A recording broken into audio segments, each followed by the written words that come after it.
Eh bien, ça vaut la peine de se mettre dans l'esprit du temps des fêtes. Ça vaut la peine d'essayer d'explorer la féerie du temps des fêtes. Parce que au niveau de la retouche photo, aujourd'hui, j'ai un projet de retouche à vous proposer qui est un petit peu audacieux, mais pour les gens qui veulent faire leur premier pas au niveau de la photo composite ou encore pour les gens qui sont familiers et qui cherchent un beau projet. Alors, voici un projet qui est vraiment dans l'esprit du temps des fêtes parce qu'on va se diriger initialement vers ce rendu-ci et on va compléter le tout. Vous le devinez bien, oui, avec ceci. Alors, vous voyez, vous pourrez adapter le projet à votre convenance. Voilà donc ce qu'on examine maintenant.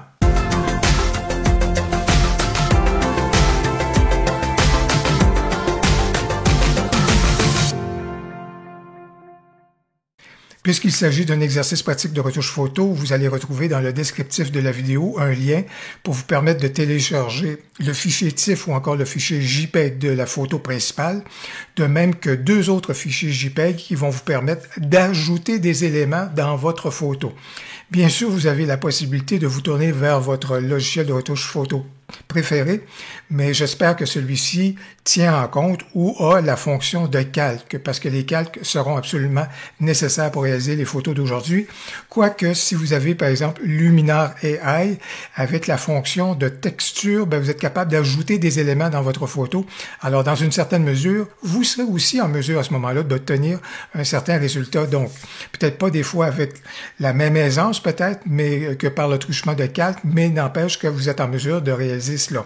Alors, c'est pourquoi pour les gens qui, Luminar 4, Luminar AI, je l'ai mentionné, que ce soit On1 Photorock, que ce soit Photoshop, bien sûr, ou d'autres logiciels qui ont les calques, cet exercice-ci, à ce moment-là, va être une belle possibilité. Et si vous avez commandé Luminar Neo, ben voilà justement le genre de projet qui convient très bien à Luminar Neo. On va donc amorcer notre projet que j'appelle un peu un projet de boule de Noël et une boule de Noël que vous allez personnaliser parce que vous allez choisir à toute fin pratique l'élément à mettre au milieu de la boule de Noël. Aujourd'hui, on va le faire avec un élément que je vous suggère, mais vous avez compris que vous serez en mesure donc de personnaliser le projet à votre convenance.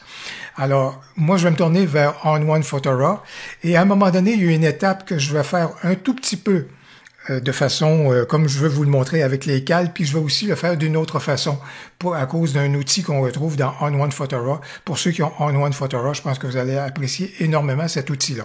Alors, initialement, je vous dirais au niveau de nos réglages généraux pour les tons moyens à ce moment-là, allez-y comme vous le voulez.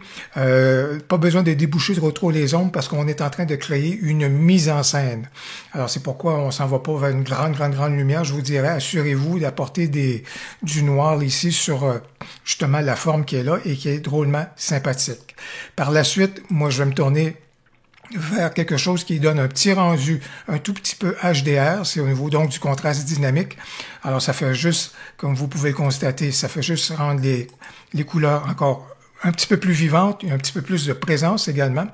Après ça, un élément qui m'importe beaucoup, ça va être encore ici avec lueur, et je vous dirais que je veux apporter ombre et lumière encore une fois. Alors, si jamais, par exemple, du côté de Skylum, le volet mystique, je vous dirais que j'apporterai ici justement quelque chose qui rend le côté un petit peu irréel. Vous voyez ici la forme que ça vient prendre, là.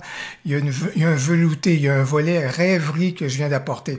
On s'en va vers la féerie. Alors, je vous encourage à ce moment-ci, au niveau de votre décor, de votre grande maquette, de votre scène à ce moment-là de théâtre, d'apporter de la rêverie à celle-ci, comme vous pouvez le voir. Et pas seulement par la couleur, mais ça peut être également par un effet hors ton, si jamais vous êtes en mesure de le faire. Et je vous dirais également un autre élément qu'on pourrait regarder, eh bien, c'est le fait de apporter un tout petit peu de texture. Alors, je vais apporter une texture. Vous êtes en mesure, justement, d'apporter des textures. Et dans ce sens-là, pour apporter encore de la féerie, je vais aller du côté, donc, des textures du côté photo et des textures de bokeh. Alors là, justement, moi, je pense justement avec bokeh, la première texture qui est proposée, c'est tout à fait correct. Vous voyez comment est-ce que ça vient mettre beaucoup de vie, là. Vraiment, on dirait qu'on est dans l'ambiance du temps des fêtes. La mise en scène, elle est faite. Le décor, il est fait. Rêverie, féerie, des couleurs qui sont chatoyantes et assez bien prononcées. Alors, voilà donc ce que je vous suggère comme première étape. Puisque notre mise en scène elle est prête, puisque notre décor il est prêt, on peut donc passer à l'étape d'intégrer un élément dans notre photo. Et je dois vous dire que c'est la deuxième version de ce tutoriel que je fais parce que j'ai trouvé une façon de vous faciliter la vie pour éviter des fois d'aller chercher une photo qui est un petit peu plus complexe et qui demanderait beaucoup d'opérations de masquage. J'ai quelque chose à vous proposer que vous allez voir, vous allez être en mesure de réaliser très rapidement. Alors, pour apporter donc cet élément dans notre photo, on a besoin donc de créer un calque et d'y intégrer la photo qui nous intéresse. Alors, dans ce cas ici, je vais dire ajouter une couche à partir d'un fichier. Dans le cas de On1 Photo, un calque égale une couche. Alors, je vais donc aller choisir l'élément que je veux donc intégrer dans ma photo et je vais retrouver cet élément-là juste ici. Alors, je vous ai créé un fichier JPEG avec justement la bulle en question qu'on va donc ajouter au sein d'une couche. Et voilà donc notre élément qui est juste là. Alors initialement, c'est donc une photo qui vient de se déposer par-dessus notre photo originale. On va se tourner vers un outil que vous avez dans votre logiciel, surtout même si vous passez par le mode des textures, vous avez également ces possibilités de manœuvre-là. Alors dans ce cas ici, c'est l'outil qu'on appelle transformation et assez souvent dans les logiciels, on le retrouve sous le signe, si vous voulez, sous le symbole de la croix que vous avez là. Or, avec cet outil-là de transformation, ça nous permet donc de déplacer notre photo dans l'espace. Ça nous permet également d'agrandir ou de réduire la superficie de celle-ci. C'est ce que je vais faire en utilisant l'une des extrémités donc de la photo et en même temps, et c'est vraiment, je vous fais la suggestion, en appuyant sur la touche majuscule. Ce qui veut donc dire que je suis capable d'agrandir ou de réduire, mais je conserve toujours les proportions exactes de la photo. Si vous oubliez d'appuyer sur la majuscule, ben, ça peut vous donner des effets qui peuvent être tout à fait corrects, mais vous voyez ici, vous êtes complètement en train de déformer à ce moment-là la photo que vous venez juste d'apporter. Ça peut être intéressant dans certains cas, mais ici, je vais juste dire annuler et j'ai donc retrouvé mes proportions. Alors, je suis toujours dans l'outil de transformation et ce que je vais faire, c'est que je vais réduire l'opacité de ce calque-là pour me permettre de voir justement mon arrière-plan. Au niveau de la proportion donc de ma photo, ça m'apparaît être tout à fait correct. Et en ayant réduit donc l'opacité, je suis donc en mesure de venir poser ma bulle en plein au bon endroit. Alors, justement, à cet endroit-là, dans ma photo, ma superficie, elle est correcte, tout ça. Et je peux donc ramener mon opacité à 100%. Des fois, on peut oublier de le ramener à 100%, puis ça peut nous jouer des tours. Alors moi, je vous suggère de ramener l'opacité à 100%. Et pour justement bien aménager cette photo-là avec l'arrière-plan, on va donc se tourner vers les modes de fusion. Et c'est ce que vous allez retrouver dans votre logiciel également, y compris si vous jouez avec le menu des textures. Alors, le mode de fusion dans On1 Photo, c'est avec la roue dentelée qu'on est en mesure d'activer ce mode-là. Et qu'est-ce que c'est le mode de fusion? Ça vient dire par rapport au calque que je viens de créer, comment est-ce que je veux que ça se fusionne, que ça se mélange avec ma photo d'original. Alors, dans ce cas ici, normal, tout est à 100%. 100% de la photo que je viens d'apporter, puis 100% de mon arrière-plan. Est-ce que je veux que ce que je viens d'apporter assombrisse l'arrière-plan? Est-ce que je veux multiplier l'effet de ma photo par rapport à mon arrière-plan? Est-ce que je veux brûler les couleurs? Ça donnerait un résultat comme ça. Alors, vous voyez, quand on se déplace, là, ça vient dire, est-ce que je veux conserver dans le calque que je viens d'apporter les hautes lumières et les appliquer? Est-ce que je veux conserver les ombres et les appliquer? Est-ce que je veux que les couleurs durcissent les couleurs en dessous? Bon, bref, vous voyez, ce sont autant de possibilités donc qui nous sont proposées par les modes de fusion. Et dans ce cas ici, alléger, haut, vous voyez que ça s'en va déjà dans une direction qui est intéressante. Et regardez le mode écran, là. Franchement, là, je pense qu'on vient de trouver effectivement ce qui pourrait nous convenir. Je vais juste vous montrer rapidement d'autres d'autres résultats avec d'autres choix donc de fusion. Mais dans ce cas-ci, je vais retourner donc vers le mode écran et je vous dirais que justement avec ce mode-là, je pense qu'on en arrive justement à un amalgame très intéressant du nouveau calque qu'on vient de créer et donc de la photo d'origine.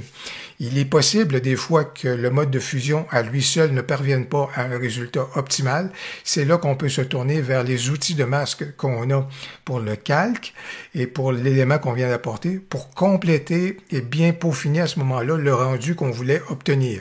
Mais dans ce cas ici, grâce au mode de fusion, on arrive au résultat espéré et là, on va pouvoir se tourner vers un autre ajout. Mais juste avant, je veux quand même permettre aux gens qui sont propriétaires de On1 Photograph de voir quelque chose de très intéressant. J'ai donc désactivé le calque sur lequel on était en train de travailler, tout simplement pour illustrer une autre façon d'obtenir le même résultat que celui sur lequel on était en train de travailler. Et pour ce faire, je vais me tourner vers l'outil de brosse.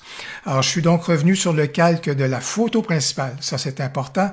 Et je veux donc apporter un ajustement local. Et je vais donc dire que je veux ajouter un ajustement. À ce moment-là, j'ai accès donc à des outils qui sont là et surtout à la brosse. Et grâce à la brosse, je suis en mesure d'aller chercher des formes que je suis en mesure d'apposer donc dans ma photo. Alors, vous voyez qu'il y a toutes sortes de formes possibles. Des lunes, juste ici, des oiseaux, des formes d'oiseaux, des trucs du genre. Et dans ce cas ici, j'ai justement une forme qui est une bulle de savon, je vous dirais, et je vais donc apporter celle-ci dans ma photo. Alors, c'est pourquoi je vais m'assurer que mon opacité est pas à 100%, mais plutôt autour du 2/3. Alors, 69%, ça c'est bien. Ma progressivité, elle est à 0. Et j'ai juste une chose qu'il faut que je fasse. Il faut que je détermine quelle sera la couleur à ce moment-là de l'objet que je vais amener dans ma photo. Dans ce cas ici, je vais choisir la couleur blanche.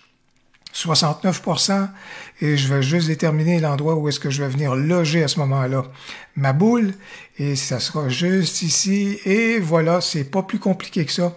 Vous voyez, je viens donc d'apposer ma boule à l'intérieur donc de ma scène, et je vais donc prêt à justement à aller verser le deuxième élément.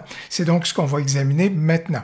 D'ailleurs, pour la réalisation du projet d'aujourd'hui, voici mes références. Brush Easy, je viens juste d'en faire référence pour ce qui est d'aller chercher des motifs de brosse, et ce, de façon gratuite. C'est vraiment un site qui est formidable. Vous avez également le site de Pexels. C'est là que je suis allé chercher donc des boules qui pouvaient donc, ou des bulles de savon qui pouvaient donc, ou encore de neige, qui pouvaient donc être intéressantes à jumeler dans notre photo. Et bien sûr, pour ce qui est des silhouettes, ben vous pouvez faire une recherche sur Pexels ou encore sur Unsplash pour des silhouettes et aller chercher à ce moment-là des silhouettes qui pourraient convenir pour votre projet. Bien sûr, vous êtes en mesure d'intégrer tout autre élément que vous jugez donc opportun. Voilà donc les 3 sites de référence qui peuvent donc être utiles dans la réalisation d'un projet composite. On est donc prêt à poursuivre le travail et intégrer notre deuxième élément. Donc encore une fois, on va répéter les mêmes opérations que la première fois, c'est-à-dire on va créer une couche ou encore un calque et on va aller chercher donc notre photo de ballerine qui est là. Magnifique. Alors dans ce cas ici, l'outil transforme. Encore une fois, je vais juste déplacer un tout petit peu ma photo. Vous vous souvenez qu'avec l'outil de transformation, on est capable donc de réduire notre photo toujours en appuyant sur la touche majuscule. Donc pour retravailler donc la taille de la photo. Dans ce cas ici, il faut donc que je m'organise pour pouvoir effectivement choisir la taille judicieuse. Je vais réduire mon opacité, donc ce qui va me permettre de travailler de façon plus intéressante. Dans ce cas ici, si j'amène donc le pied de la ballerine juste à peu près là, je peux toujours aussi étirer un tout petit peu à ce moment-là, tout simplement pour lui donner un tout petit peu plus d'ampleur. Je veux juste être certain que ma ballerine, son pied est vraiment sur la pointe donc du cercle. Alors voilà donc un élément. Et par la suite, encore une fois, on peut se tourner d'abord vers notre notre mode de fusion pour venir dire quel est le mode de fusion le plus intéressant au niveau donc du jumelage des deux photos ensemble. Alors je peux aller vers le mode écran, vers le mode allégé. Dans ce cas ici, la lumière douce, c'est très beau. Ça sera quelque chose qui serait intéressant, mais je vois peut-être pas assez suffisamment le pied de la ballerine dans ce cas ici. Alors, c'est pourquoi lumière forte, juste là, m'apparaît me donner le meilleur résultat. Alors, je pense que je vais en rester là. Et ce que j'aime bien, c'est que j'aime bien juste ici à l'arrière de la chevelure de la ballerine, on voit que c'est doré et ça convient très bien avec toute l'ambiance qui est là, toutes les coloris qui sont là. Vraiment, là, ça va très, très bien. Encore ici, on peut également se tourner vers donc le masque de luminosité pour voir de quelle façon il est en mesure de venir nous aider au niveau donc du masquage qui est à faire. Alors, je vais tout simplement faire intervenir le masque de luminosité. Dans ce cas ici, initialement, ce qu'il a compris au niveau du masque, il a rendu la ballerine en noir et l'arrière-plan en blanc, ce qui veut donc dire que c'est surtout l'arrière-plan qu'on retient. Mais voilà, c'est justement l'inverse qu'on veut, c'est surtout la ballerine qu'on veut conserver et on veut voir disparaître l'arrière-plan. Alors je vais donc inverser mon masque et voilà, vous avez la ballerine qui est bien découpée et à ce moment-là, il y a cet élément-là et l'arrière-plan vient donc de disparaître. Alors vous voyez que c'est déjà... il y a une bonne partie du travail qui est déjà bien fait. On voit toujours, et ici je vais juste... Donc, on voit toujours le contour de la photo qui est là, mais encore une fois, ce qu'on peut faire, c'est faire intervenir à ce moment-là les outils de masque et utiliser le pinceau à ce moment-là pour retirer les portions qu'on ne veut pas à ce moment-là dans la photo qu'on vient juste d'apporter. Je vais donc m'appliquer à faire cela et on va donner la touche finale dans quelques instants. Deux éléments que j'aimerais apporter avant de compléter donc la photo. Une boule de Noël, en tous les cas comme celle qu'on est en train de créer, ne serait pas complète sans évidemment de la neige à l'intérieur de celle-ci. Alors étant donné que je suis sur le calque ici de la ballerine, vous savez qu'on peut apporter autant d'effets qu'on veut et on est capable de traiter la photo qui est sur un calque autant que la photo principale. Alors dans ce cas ici, ce que je vais faire, je vais ajouter un filtre. Et je vais me tourner donc vers le filtre de météo. Et bien sûr, à ce moment-là, je vais apporter de la neige donc à l'intérieur de la boule. Alors, dans ce cas-ci, au niveau de la texture, je vais m'assurer donc d'aller choisir les textures de neige. On va aller chercher de la neige légère, juste là comme ça. Et je vais surtout, je pense, m'assurer d'avoir de la neige en choisissant All. Ça me donne donc l'effet que je souhaite donc avec la neige là, qui est donc présente à l'intérieur de ma photo. Et bien sûr, je suis en mesure de revenir sur ma photo principale parce que je la trouve un petit peu lumineuse. Alors, je pense que je vais retourner juste ici, non pas dans la texture, mais je vais aller plutôt dans lueur. Et dans lueur, ici, j'ai un mode de fusion qui est peut-être un petit peu léger, lumière douce forte. Alors, dans ce cas ici, je vais peut-être plutôt aller vers assombrir ou encore multiplier. Tiens, je pense que j'irai vers multiplier comme ça, alors ce qui va faire ressortir davantage à ce moment-là la silhouette de la ballerine. Eh bien, voilà donc notre projet de retouche photo, un projet audacieux aujourd'hui avec les calques pour créer cette boule de Noël. Et bien entendu, vous avez pu voir comment vous êtes capable de choisir à ce moment-là les éléments que vous voudrez bien pour profiter de la mise en scène à ce moment-là qui nous est offerte par cette branche. J'espère que vous avez aimé cet exercice de retouche photo. Si c'est le cas, n'hésitez donc pas à cliquer sur j'aime et surtout, n'hésitez pas à commenter. J'ai bien hâte de vous lire. Au plaisir, à la prochaine.